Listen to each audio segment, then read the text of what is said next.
about what can separate us with the love of Christ and in relation with the fear of God. I want you to understand that when there is love, hope abound. Am I preaching to somebody? If I'm preaching to you, participate in the message. Say amen. Amen. I say when there's love, there's hope. The Bible says, what can separate us from the love of Christ? For some of you, the same question that Paul asked way before is the same question that you have to ask yourself. What can separate me from the love of Christ? Is it the world? Is it the desire of this thing, of the things of this world? Or is it money? Or is it my parent? Or is it my father, my daughter, my son? What can separate me from the love of Christ? Paul, he didn't have anything that he missed because he was blessed. He was educated. But he found that everything that he had, it was meaningless. Beloved, we reached the point of having money, but we found that money, it is meaningless.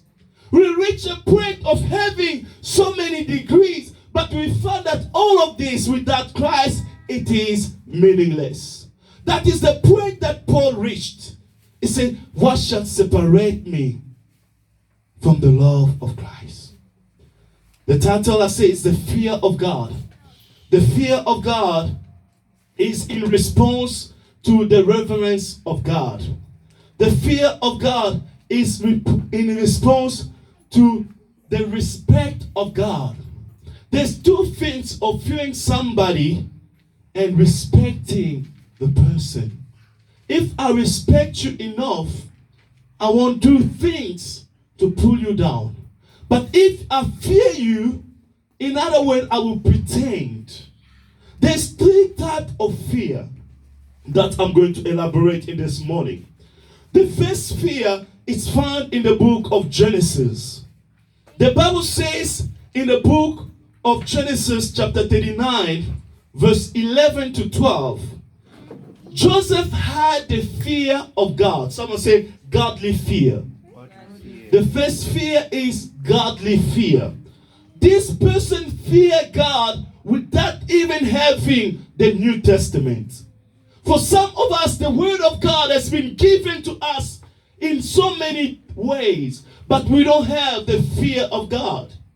If you can ask Joseph, what kind of a Bible do you have? He didn't have any kind of a Bible, but what he had, it was the fear of God. Today I may tell you, you may forget this Bible at home, but as long you are walking in the street or in the place that nobody sees you and you have the fear of God. Someone say the fear of God. Godly fear will push somebody to do right even in darkness. I'm going to repeat it again. Godly fear will push somebody to do right things even in the darkness. Amen. For some of you, you say, no, my pastor will see me. I will share this testimony with my previous mentor. It happened that there were one of the brother in the church. He was an intercessor. And he was saving for so long. But he was hiding that he smokes. He was hiding it from the pastor. People, they used to tell pastor, that man that you let him lead the intercession is smoked. Thank God that in my intercession group, there's no smokers. Amen. Amen. Glory be to God. Amen. So what happened it was when he was walking in the streets, he was smoking. By chance, pastor was going to the laundry to take his clothes to the dry cleaners.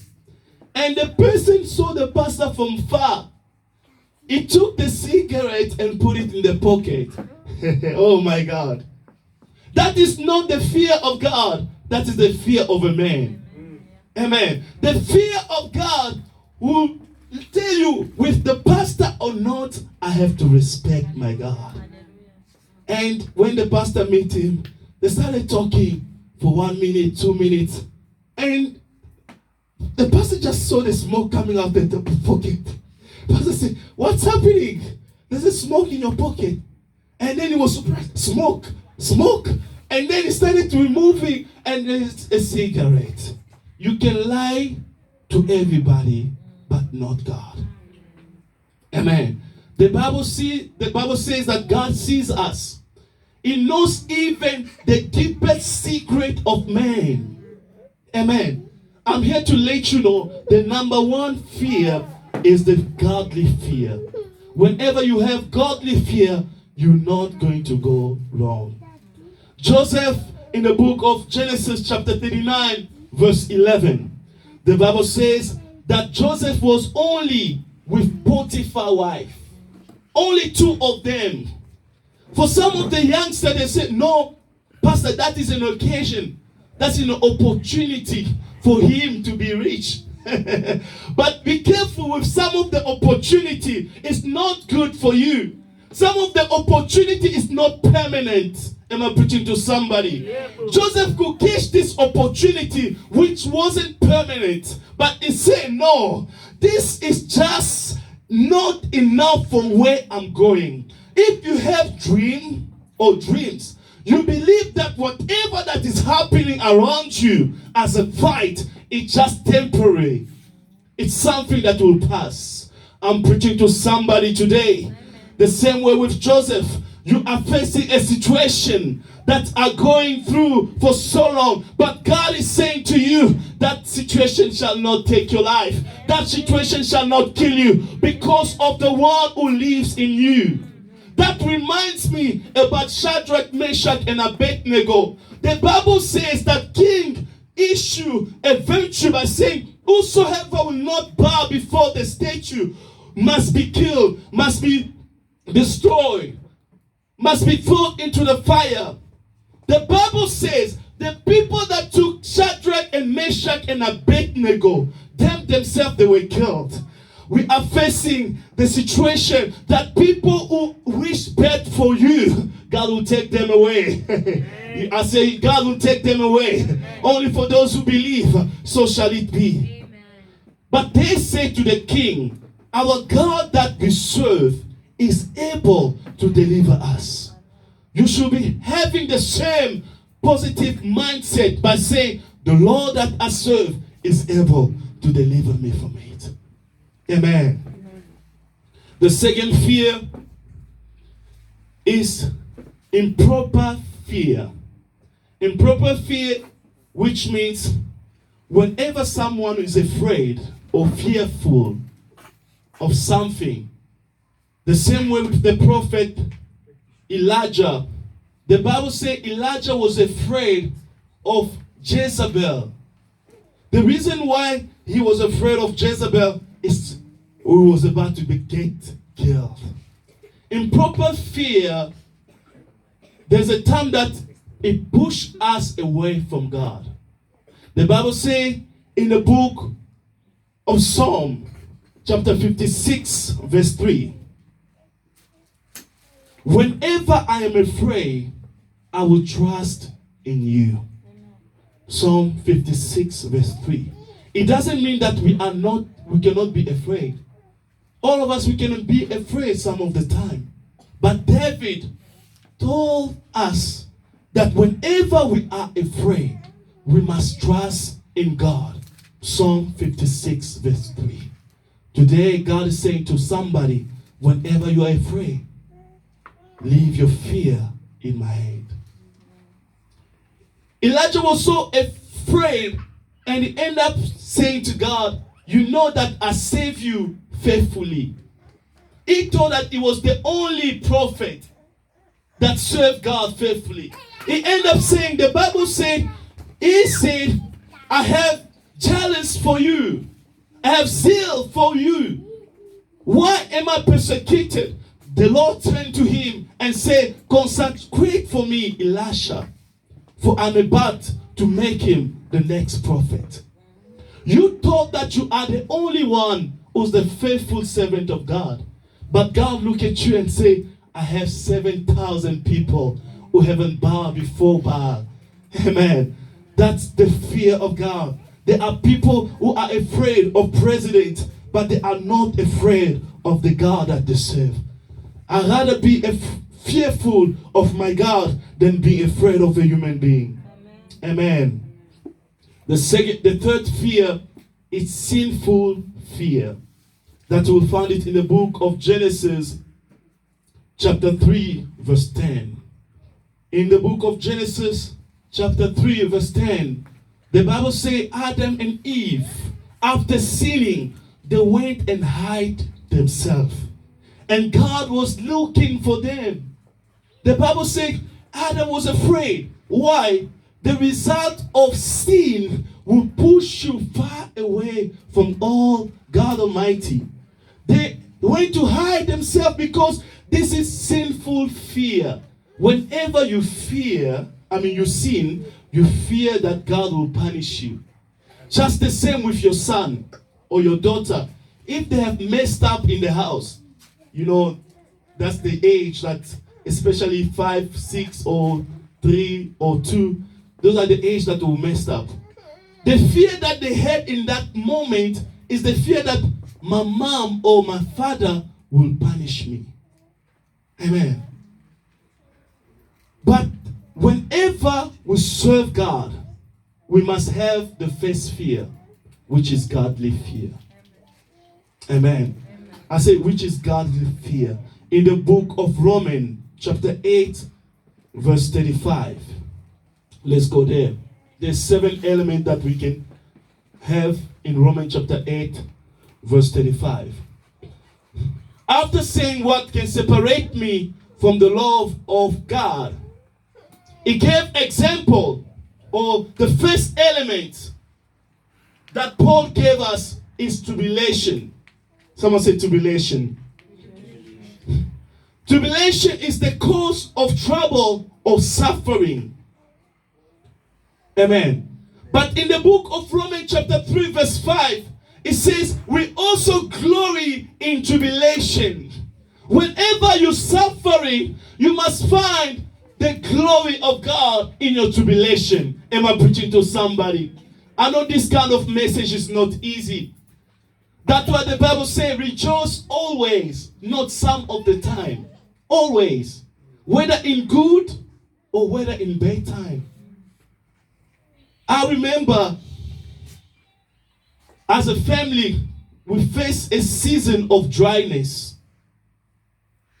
Back, I can say 18 years from now. But the way that I saw my mother, my father, they were serving God faithfully. It pushed even God himself to act. Today I'm here to tell you that whenever you serve him faithfully, God is going to act according to his own moment. Not your moment, but his moment. What we do as believers will push God to open doors. Father, I want it now. There are some of the things God is keeping for you, is holding from you. He knows that if he gives you now, there will be a lot of damage. There are pastors who run to serve in the ministry without being called. They faced a lot of damage. Amen. God is protecting you for some of the damage. The same way, if I give Michael the car key to drive a car, it will cause first of all the damage to the car and to his own body and to the people that are around him. Imagine God is protecting you from a danger that can kill you and can kill the people or your surrounding. Am I preaching to somebody? So the Bible says, rejoice in your tribulation.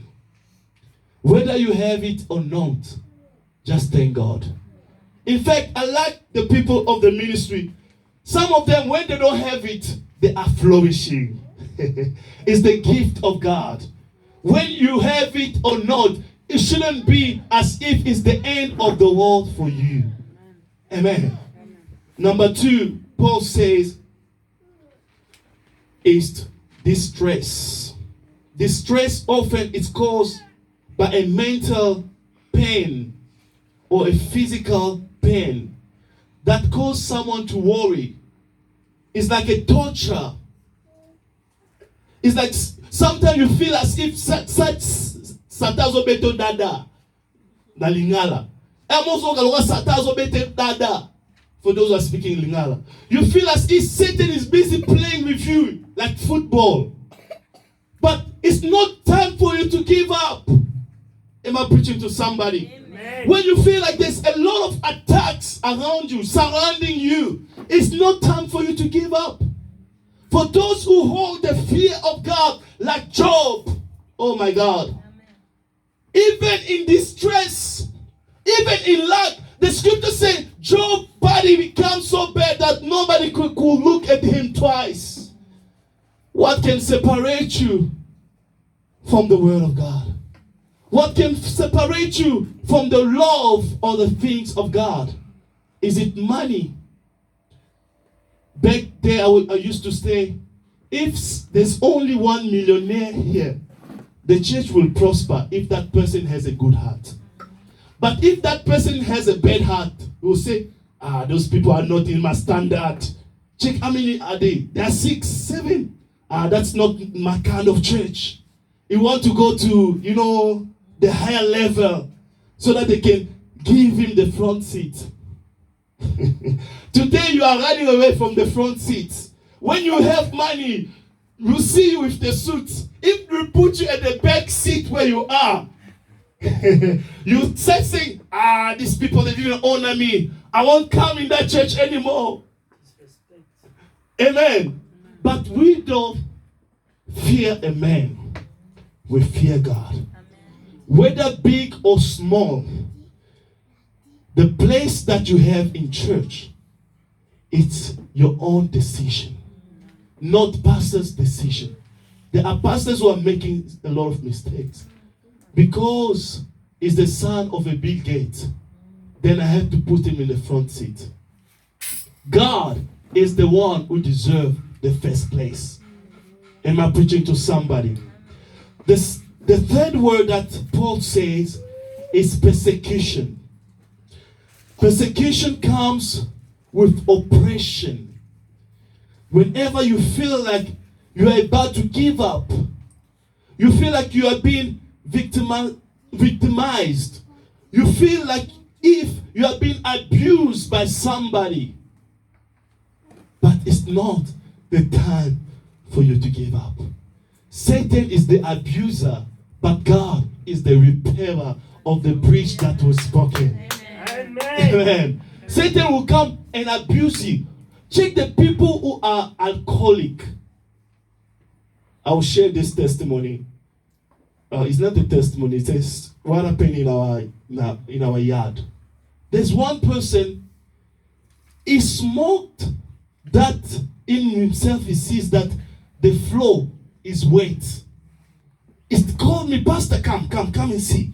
You see, in my house, there's water all over. I called people to come and also see. I said, maybe my eyes is not well. There's no water. He took the pliers. He started fixing. I even called the plumber because the plumber was around. I said, my man, come please and help your brother. Maybe I don't see it well. He started washing his clothes.